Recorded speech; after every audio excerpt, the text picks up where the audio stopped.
This is a new day. This is a new day full of sound and light and expectation. This day has been waiting for you. This day has been waiting especially for you, to embrace you, to guide you. This day has been waiting with open arms just for you. This is the day we have been given. Let's not waste it. Come now and let us worship together. Welcome and good morning, good afternoon, good evening for some of you, depending on where your time zone is. My name is Reverend Joseph Boyd. It is my great pleasure to welcome you into this beautiful virtual space. Here I'm live at 1105 Elm Street in one of the best cities in the world, Youngstown, Ohio. Some of you knew that Earth Day was this past Thursday, and it is absolutely beautiful outside. I'm able to see through the sanctuary windows. The clouds have started to come in, and I sense a nice drizzle is about to happen any second, a nice April shower. So I welcome you in whatever weather pattern you happen to be in whatever time zone you happen to be in. I welcome all of those who are able to recognize what I am recognizing here in Youngstown, in the Mahoning County, Trumbull County area. I welcome all our friends in Columbiana County in Ohio, and out in Pennsylvania in places like Meadville and Hermitage. And I welcome all our friends who I believe are in sunny weather in California, and probably cloudy weather up in Northwest Seattle and Portland, Oregon. I welcome all our viewers and friends in South Carolina, Colorado, New York City, and of course, all our international friends that are viewing us live on Facebook and viewing us later on YouTube. We love you and welcome all of you in Europe, the Dominican Republic, Brazil, Australia. We are so glad that you can join us in this beautiful virtual community. As many of you also know, this past week was a very big week when the police officer who killed George Floyd was convicted. And I'm going to talk a bit more about that in the sermon this morning. But I want to direct your attention to two very important events. One of those is going to happen immediately following the service, and that will be the first event I'll bring your attention to. Immediately following the service, there will be a facilitated conversation facilitated by Sarah Lowry and Gary Davenport on the topic, declaring racism a public health crisis. So now what? Some of you may know this, many of you probably don't, but Youngstown, Ohio and Warren, Ohio as cities have declared racism a public health crisis. And so we want to engage all of you in this question. What can we as individuals and as a faith community do to help local leaders end racism's impact on health, well-being, and opportunity? I think this is applicable to wherever we happen to live. This is not just a Youngstown or Warren, Ohio issue. It is not even just an American issue. I think it is a worldwide, global issue. So wherever you happen to be viewing us, I hope you can join us. It's going to be around noon, immediately following the service, again, facilitated by Sarah Lowry and Gary Davenport. I also like to bring your attention to an event happening Friday, April 30th at 6 p.m. and Saturday, May 1st at 9:30 a.m. It's going to be a two-day conversation called Anti-Racism at the Crossroads, Healing the Great Divide. And this is open to anyone across the country and across the world. You do have to pre-register to be part of the conversation. It is free. To register, there is an email down in the chat box. You can just send an email to them saying you would like to register for the event. Again, that's going to be on Friday, April 30th at 6 p.m. and Saturday, May 1st at 9:30 a.m. And now I'd like to go to the wonderful Sue Anzalotti for our chalice lighting this morning.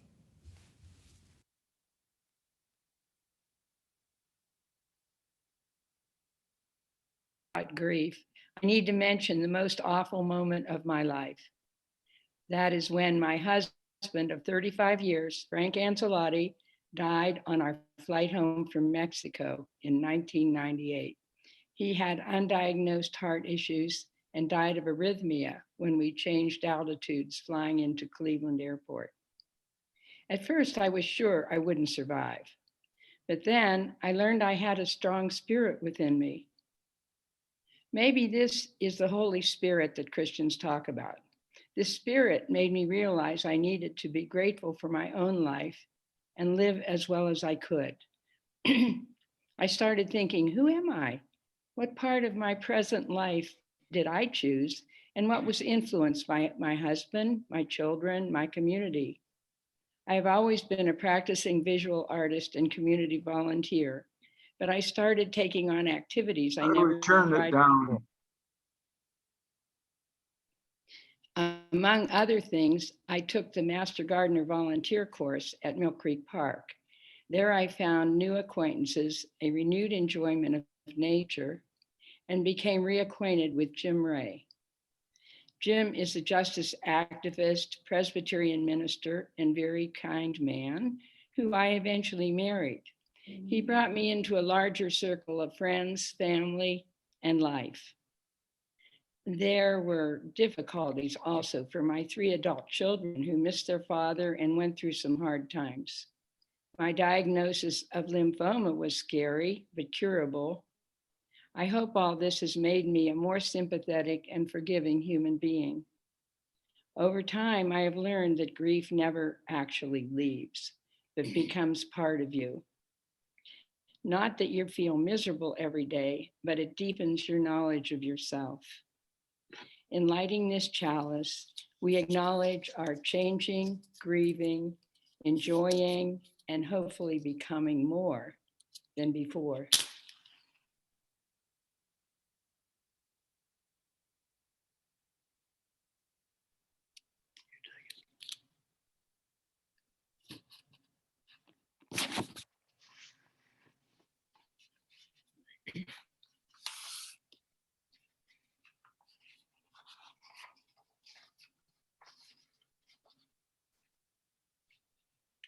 Let us join together in saying our covenant.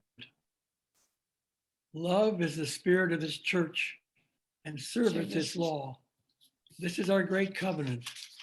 To dwell together in peace, to seek the truth in love, and to help one another.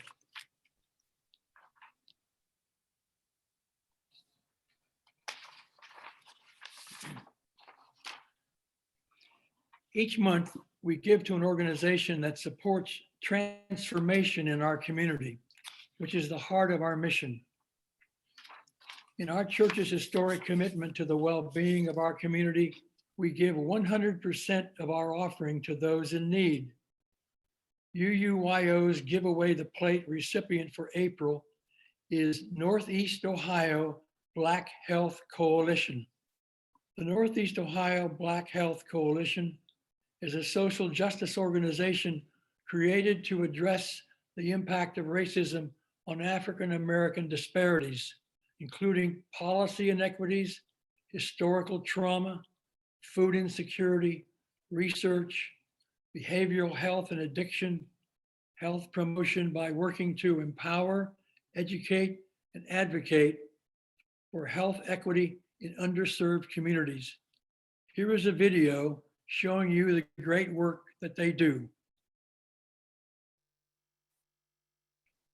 Murdered when I was 6 years old, and I promised that I would use my life to help change the lives of others. Decades later, Yavanka Hall is just as passionate about that promise. This has been a labor of love. Using her organization, Northeast Ohio Black Health Coalition, Hi there, thank you for coming out to deliver with us today. to get healthy food Breakfast items, lunch, snacks. Here you go. into the hands Oh, wonderful. of dozens of families in Cleveland. There's so many that live in food deserts that don't have transportation, that are unable to get healthy foods. Once a month, volunteers like LaVon Williams My soul feeds off of being able to help others that are in need. drive down Ivanka's driveway Hello. to pick up a month's worth of food that's distributed to 50 families. It costs us about $10,000 a month. What's amazing about this outreach is that it truly is a community effort. With no major funding, Ivanka relies on donations, whether it's cash or a carton of eggs that people can put in this fridge she has out on her back porch. Since the start of the pandemic, Hall and her team of volunteers have delivered 70.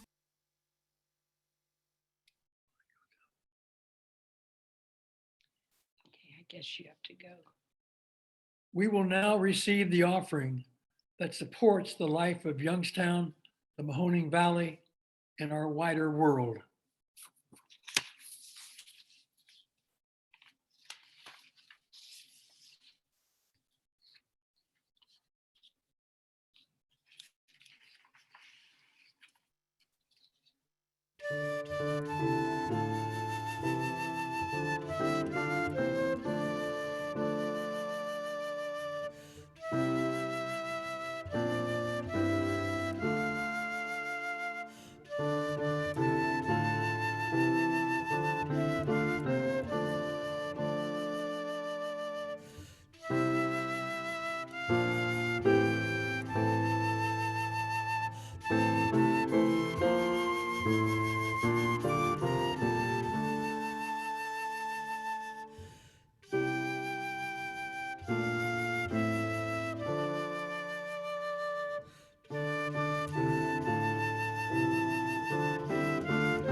Something, if you're in the middle of a task, whatever position you happen to be in, standing, walking, lying down, just take some time to notice that you're breathing, that you're in a body, and that you're in a body with many other bodies across this country and across this world, all breathing together for a time.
Our reading this morning is entitled, I Came Out to My Family While Planning My Mother's Funeral by Saeed Jones.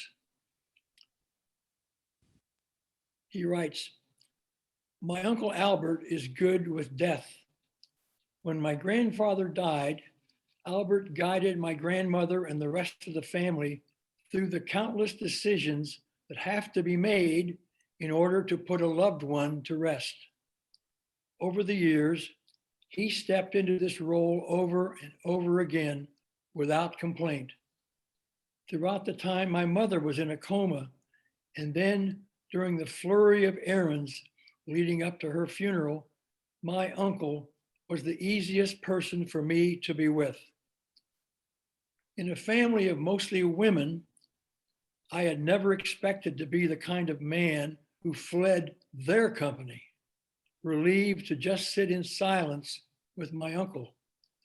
He didn't ask how I felt, but he would hug me or put his hand on my shoulder at the precise moment I needed to be comforted, just before I realized it myself.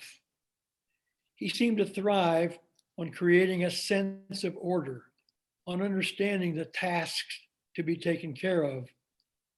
We turned the dining room into a command center. Armed with yellow pads and lists of phone numbers, we took turns calling insurance companies and banks, deciding on fonts for the funeral program and guest lists. I would stay at that table making phone calls and checking off to-do items as late as he would let me. After nearly a decade of barely speaking with him, I realized that my relationship with my uncle had somehow remained intact. Maybe this is why, in the depths of her unconscious fears, Mom has always called out for him in her sleep. She knew that he was steadfast. This was the uncle who, when I was 11 or 12, took me aside and said, you know, in some tribes, when you turn 13, you're a real man. It's time to start thinking like a real man. As I was sitting cross-legged on a carpet littered with action figures, I realized what he had said to me then had repulsed me. Real men scared me. I didn't want to be one. Now in my mid-20s, planning my mother's funeral, I understood what he had meant. It didn't matter whether man was the word best suited for who I had become. What mattered was the other word. I felt more real, more like myself than I ever had before. There were no more masks left for me to hide behind. Sitting in the passenger seat of his SUV as my uncle drove us to the grocery store, it occurred to me that we were now two of the oldest men in our immediate family. And then somehow that thought led to another one. So I spoke up. Uncle, I'm gay, I said, keeping my eyes on the road ahead of us. I guess I've never actually said it to you. Oh, I know, he answered, his eyes also steady on the road. His tone wasn't dismissive or heavy. It was simply his. That calm directness that made it clear why he was so good at being the father of a large family. a deacon at his company. It doesn't really seem to matter much now, to be honest, I said, but I just wanted to say it. Okay, nephew, he smiled. I went back to watching the trees blur as we sped past them. At the grocery store, I held up 2 different packages of hot dog buns, trying to decide, while he picked up a bag of chips. When my uncle turned his back to me, I looked at him and then almost cried, thinking of his smile.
Many I know now have heard the verdict convicting the police officer who killed George Floyd.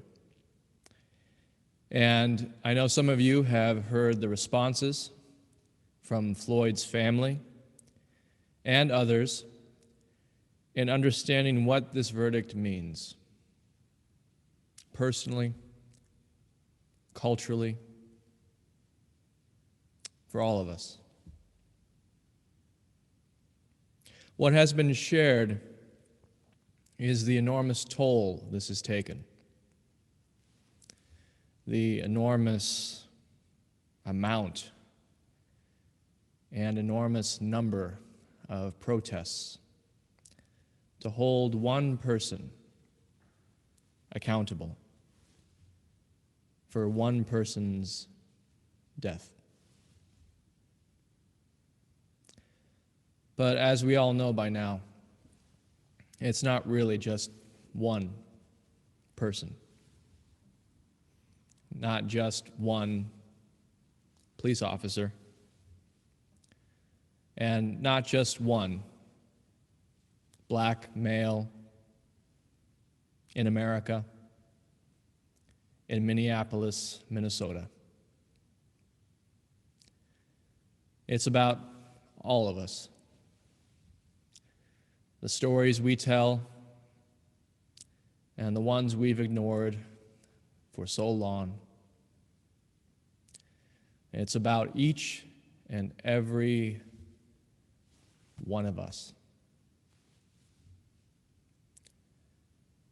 Some of Floyd's family members have shared that they can breathe a little easier now, but that the path toward justice still beckons. True justice, in its fullest sense, has yet to be achieved. I've been thinking about what this means this past week. What is true justice? And related to our title and theme this morning, what role does grieving play in true justice? And what role does grieving play in our life as a single individual and as an entire culture? It's a big question, and I'm not going to pretend I'm going to answer this question definitively this morning. But my hope this morning is that we might be able to open ourselves up a little bit more, to find the space to breathe a little bit more, to find the courage to see grieving as a path of becoming more real and more true. I appreciated that definition of grieving from our reading written by Saeed Jones. Grieving is a process of becoming more real. Real. Grieving is a process where we find the courage to become more real. Grieving only happens when we lose something, and we allow ourselves to acknowledge that we've lost something. I've learned in my experience that losing something and acknowledging that we've lost something are two different things altogether. Every day, we are losing something. Every day, we are losing someone. Every day, we are losing one day of our life that we can't get back. Every day, our loved ones are losing one day. After losing someone, each day is one day that is lived without that person in our life in the same way. This is true for all of us. It's not just true for you. It's not just true for me. It's not just true for those who are victims of misfortune. It's true for all of us. You don't have to be very old to experience losing someone that is dear and close. It's a very tender truth, but it's truth. One could argue that our entire culture is built in an attempt to try to distract us from this truth by focusing instead on what we can gain, what we can accumulate, what we can save, what we can try to build up around us. But as I've said, losing something and acknowledging that we're losing something are two very different things. We can spend a long time losing, day by day, until one day we are forced to acknowledge what we've lost. I affirm the goodness of life, and I'm so grateful for the opportunity of being alive on this day with all of you. I affirm the wonder and gift of being alive with all of you on this day, as fleeting as it may be. And I've come to the conclusion that truly affirming life must include an affirmation of what we lose. Life and loss, they go together, and you can't separate them. There is no one right way to grieve any loss we have. But I have experienced and I have witnessed ways that grief can open and affirm our life, and ways that grief can close us off from life, from the immediate rush and sense of being alive. I've experienced both, actually. I don't think one is better than the other. And I don't think one is more true than the other. But I have been reflecting on what has made it possible for me, at times, to feel more deeply connected to being alive with all of you. What has allowed me at times to feel more connected to being human, more real, more connected to all of you in grieving, in acknowledging loss, and in becoming. Some of you may remember this was actually part of my call to ministry, something that I've shared in the past in prior sermons. It was being in a church community just like this, actually, that I was given just enough support, just enough space to acknowledge the full loss of my father and the full loss of my childhood religion, which was a complete way of life. A decade before, I found a Unitarian Universalist church like this one. I have experienced the great difference between losing someone and losing a whole way of life, and how different it is to actually acknowledge and grieve that loss. It is a world of difference. It was through the full acknowledgement of what I lost in a church just like this that I felt and saw, as if for the first time, what I still had. It was obvious, but I never quite saw it. I saw that I was still alive. And this wasn't an academic fact. It was a lived, visceral experience. I felt what it was to be alive, truly alive, which included loss as a guarantee of that life.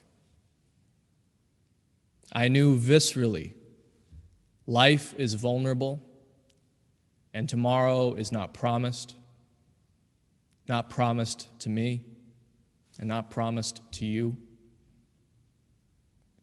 Out of that experience came a calling, a way to live. It's the life that I'm living now with all of you in this moment, on this day. But one thing I've learned and appreciated over the years is that my loss are not just my losses. They are intimately connected to the sense of loss that is universal to all of us, each in our own particular ways.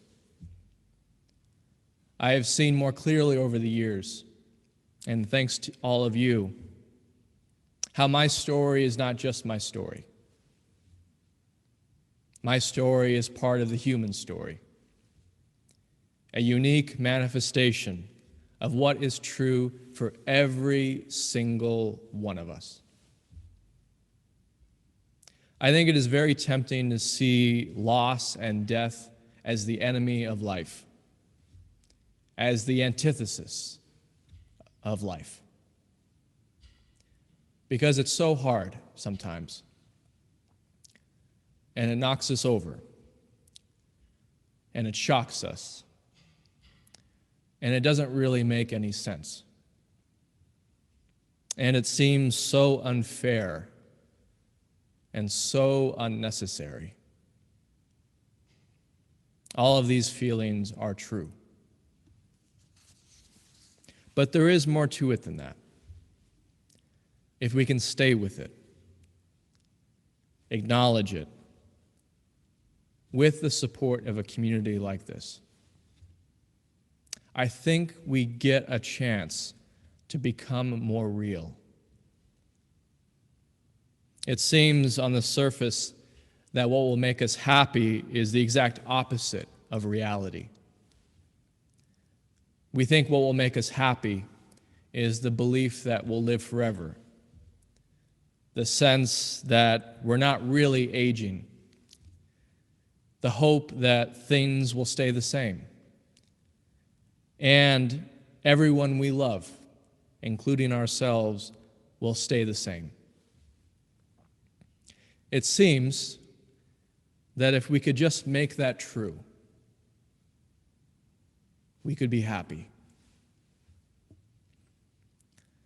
It's a paradox that the thing that makes us truly happy in a deep and profound way is the thing we try mightily to avoid. What is real? I think, like Saeed Jones, that what is real is what is most healing. Even when it's not what we want, even when it's hard and shocking, what is real, what is true, what connects all of us, that's our real happiness. If we can acknowledge it, feel it, digest it. I'm becoming more convinced that except for a few exceptions, this kind of happiness is impossible to achieve by ourselves. We need others. We need a community like this that can hold us. We need a community that can hold us as we acknowledge, feel, digest, and become. I knew someone who bought a house near Santa Fe, New Mexico, with his wife. It was an old stucco house in an attractive part of the desert, away from civilization. Both of them were incredibly busy people who traveled nationally and internationally most of the year. And she always wanted a place where she could come to recharge, rest, and be. 6 days after they signed the closing papers on that house, seemingly out of nowhere, she died of a heart attack in her early 50s. And this man was shocked completely to the core. He later said that his wife was always much more compassionate and feelings-oriented, taking the time to really listen to people. He was always on the go and never made as much time for people, always busy with some project. He said, "I have the desire now to become more like her, now that she can't. I will dedicate myself to being more compassionate. I will take time to really listen to people, just like she did, to slow down." He was fully aware of what he was doing. He said, "It wasn't just my wife that died. It was part of me, too. She took who I was with her. And now another person is emerging. Maybe part of her is becoming me." I had a friend who told me something similar. He said, "You know, when you're dead, you can't do anything." He said, "It's so obvious, but I never fully acknowledged it. When you're dead, you can't do anything." He recently lost a good friend of his. He said, "I guess I'll do what he can't. I guess I'll do what he can't." I've been thinking about George Floyd and how he's not here anymore, in that form anyway.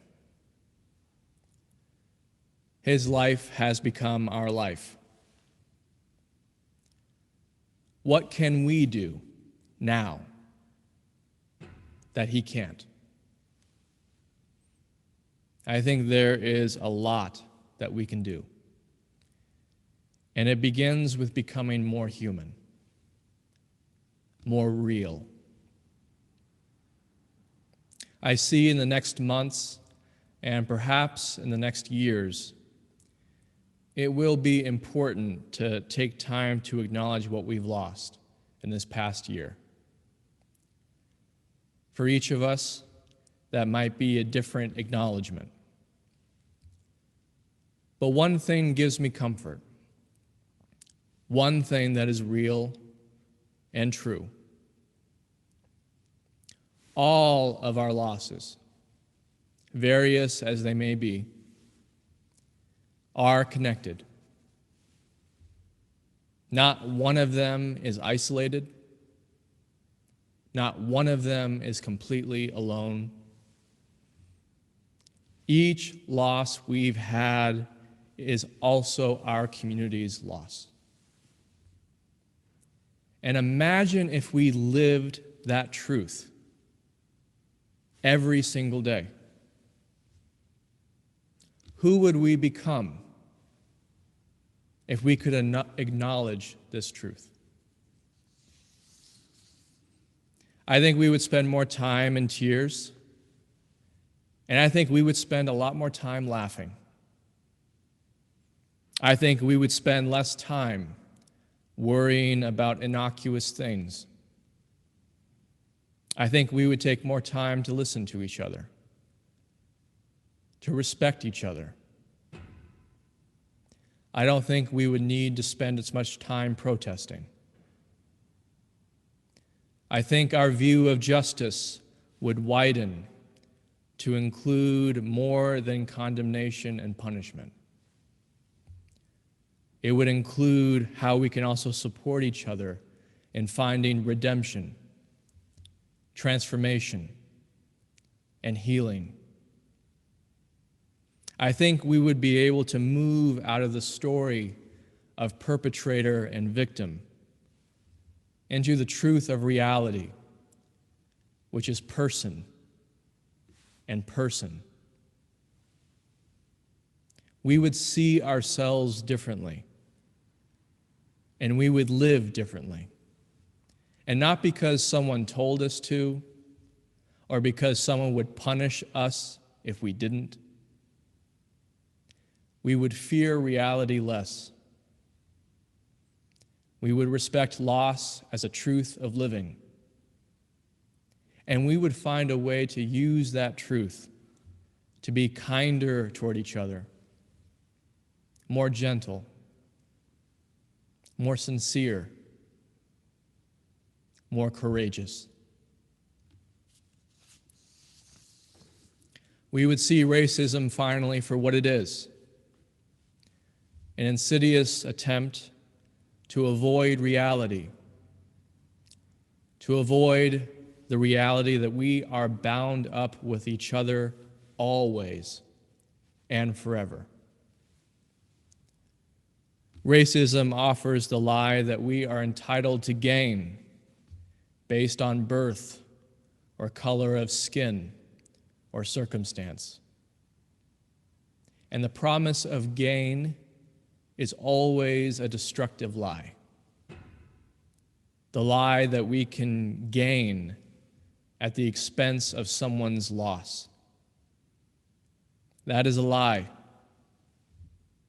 That is a lie. Now and forever.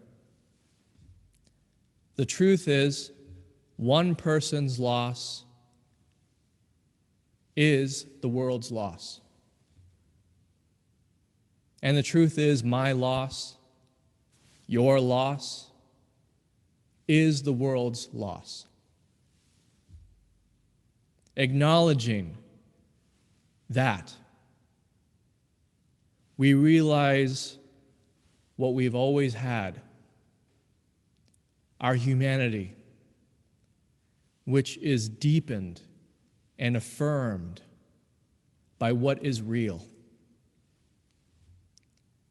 Many people criticize churches for leading people away from reality. But I think our church is different, or at least that's my intention. I think the greatest pain is being separate from what is real. And we spend enough time doing that in our everyday life. I see this place, this church, all of you, as a place where we are given support and permission to get in touch with what is real.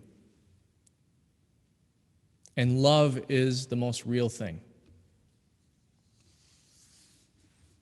Our losses don't need to diminish us. They can connect us if we have the right conditions, the right support, and the openness for it. We are always connected. Always. Even if we're not in a place right now to open ourselves up to that truth. With the support of a church like this, grieving is not a period. Grieving is a path of becoming. Becoming more real. of being able to appreciate who we're becoming. With a community like a church like this, death is not just a loss in the ordinary sense of that word. It opens us up gradually over time to more love, more truth, more caring, more justice. It opens us up to more courage. I love that Saeed Jones came out to his uncle as he was planning his mother's funeral. In a place of loss, he must have felt like he had nothing left to lose. So he took a risk. And in taking that risk, he was returned with a smile, an acknowledgement. His uncle smiled because he could acknowledge what was real before his nephew even could. And that was a relief. This simple acknowledgement of reality. The reality of two people who saw and cared for each other. May we do that for each other. May we acknowledge the reality of each other. May we acknowledge the reality of loss. May we acknowledge the power of becoming in the aftermath. And may we participate in this becoming as a community, supporting each other. May we become more real, and in doing so, become more understanding and loving. May we acknowledge that one person's loss is our loss, and vice versa. And this means more love. Much, much more love. May we become what is real, and in doing so, commit ourselves to doing what the dead cannot. Please pray with me.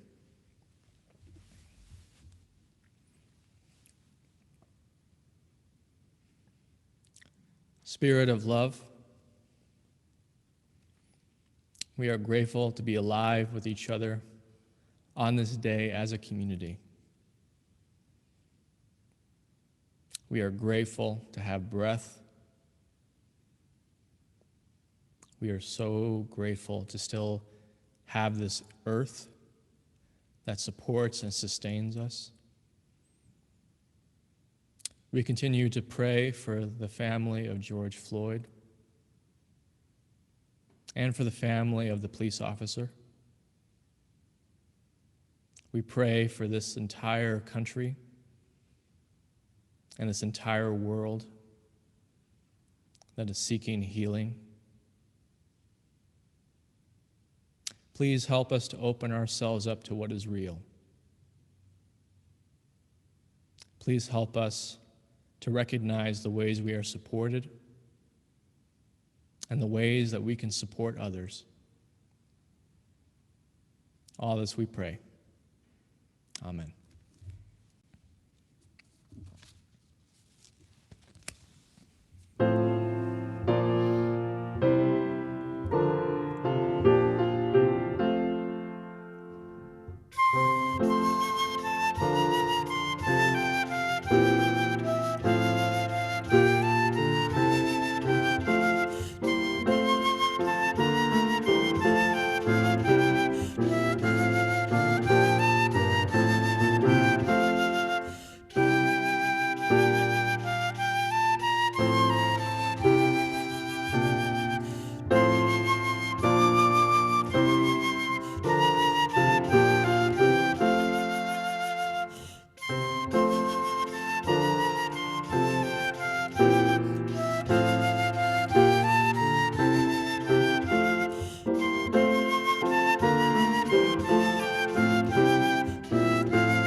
We extinguish this flame, but not the light of truth, the warmth of community, or the fire of commitment.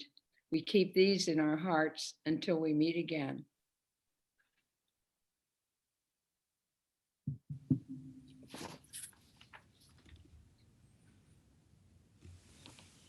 As you depart, please remember the one great fact. You are loved and never truly alone.